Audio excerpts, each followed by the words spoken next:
roles at the United Nations World Food Programme. A Columbia alumnus, she brings expertise in international affairs to our seminar today.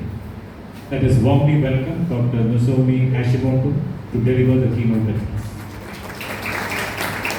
Thank you very much, and good afternoon, all the distinguished guests. Shri Prasad, Honorable Minister for Agriculture, Dr. Ron Stefan, Dean of Faculty of the Kerala Agriculture University, Dr. Ampit, Dr. Faisal, Dr. Thomas George, Dr. Paresha, Dr. meeting here, and thank you very, very much for inviting me for this event today. It is my greatest honor to be in Kerala, to be part of this celebration of the World Food Day. Thank you very much. I would like to start by congratulating all the people here in the dais and in the podium today that India has really made a remarkable progress. And we heard from Professor Prashant in the morning, but the theme of this year's World Food Day being the right to food. And there is no other country but better than India to demonstrate how the country has made a big stride to ensure everyone in India has access to sufficient food. And that is really, like, given the complexity, given the size of this country, it is such a remarkable progress. So congratulations. Now, as the United Nations World Food Programme officer, I have worked 5 countries. Now, I would like to also mention this, that nowhere in the regions and the countries I have worked, I have ever witnessed such a level of commitment by the political leaders, by the whole society, including, this event of having the representatives of the whole academic society, having the highest political leadership in this event. And then, of course, the partners from all different parts of India, and then even the private sector representatives. There is the commitment to take the whole society approach to make progress in this area. And again, this is such a promising phenomenon for me. So again, congratulations. Now, I would like to start by talking a little bit about fortified rice, which we have been talking since the morning. There was a lot of presentation, so I don't want to repeat too much. But of course, fortification of the food is one of the many elements to tackle the issue of nutrition deficiencies. There is so many that the government has been already doing, and then eventually, where the society goes is everybody has sufficient knowledge and expertise about what the food they should be consuming. They also have enough economic means to buy what they want to consume, and therefore, by through natural diet of every day, they can take all the nutrients that they actually need. That is really the ideal state that we would like to go all together. However, as we've heard from different scientists, in between, where there are some people who might have challenged to reach to that state, we still need to take relatively efficient and effective measures, and fortification of food commodities is recognized as one of the most effective means to that. I'm not sure if you have all heard about Copenhagen Consensus. This is a group of top-notch scientists in the world.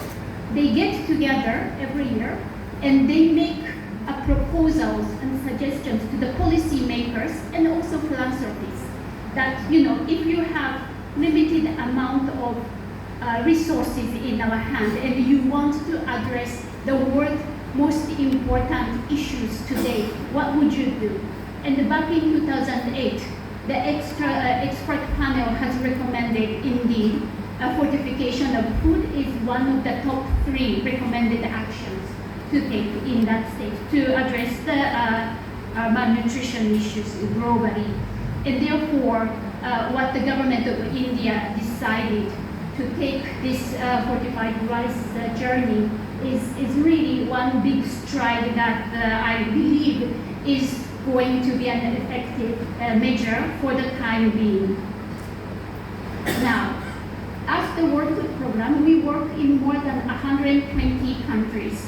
Today in the morning, I also heard that there is around the same number of countries, more than 120 or so countries, actually implementing the fortification of food as well, which is also another evidence. So it started in the 50s.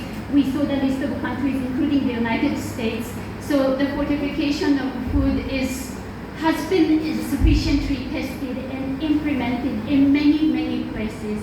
And that is also something to note. Now, as WFP, we are also very glad that we have been accompanying this journey together with the government of India, because we started with small pilots here and there, try to collect some evidences, test the beneficiaries to see how the impact of the fortified rice has been, develop some policy frameworks and some guideline notes. And then based on these preparatory works, the decision has been taken to roll out the fortified rice nationwide. And at the scale-up stage, we have an also together with the government to make sure that the quality is there, the capacity is there, so that it will be properly implemented. Recently, we hear that many other countries in the region and beyond are also interested in how India has managed so quickly and miraculously roll out the fortified rice. So we have been receiving a lot of requests from different countries to learn from India.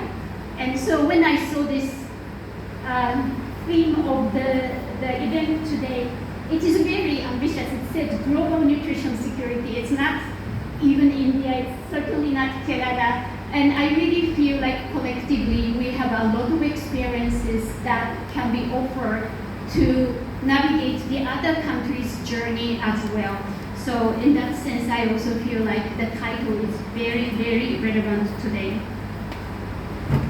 Having said that, putting the policy framework is a big step, but it's certainly not the end. And then I think what it matters most, as also some concerns raised, is make sure that the implementation is fully adhered to the guidelines and the steps that has been so rigorously discussed by all the scientists to make sure that this is going to be a success. And a couple of things that as World Food Program and in partnership with the state government of Kerala today, we are looking into. One is quality assurance aspect of it. We want to make sure that that every packet of the fortified rice going into the people of Kerala would have passed very rigorous tests and then have manufactured in a proper manner. And to do that, it is going to be a continuous effort of training and sensitization. And in that regard, we are very happy to continue our work in partnership with the state government. Also, the awareness raising, and that's why this kind of event is very, very helpful to exchange our views and opinions, and then together we spread the message of what it is about the fortified rice. And finally, the continuity and sustainability of this initiative is very, very important for us. As my colleague mentioned in the morning, we as an external organization, an international organization, we feel like our role is really to just bring in some global expertise and technologies in front of the government. And then, there is this kind of good example. It's up to the government to take it or not. But if you're interested, we're happy to introduce further how it can be done. But our role cannot go far beyond that. India is, again, it's so big and complex. We do not have that level of capacity to enforce the implementation and stay on for so many years.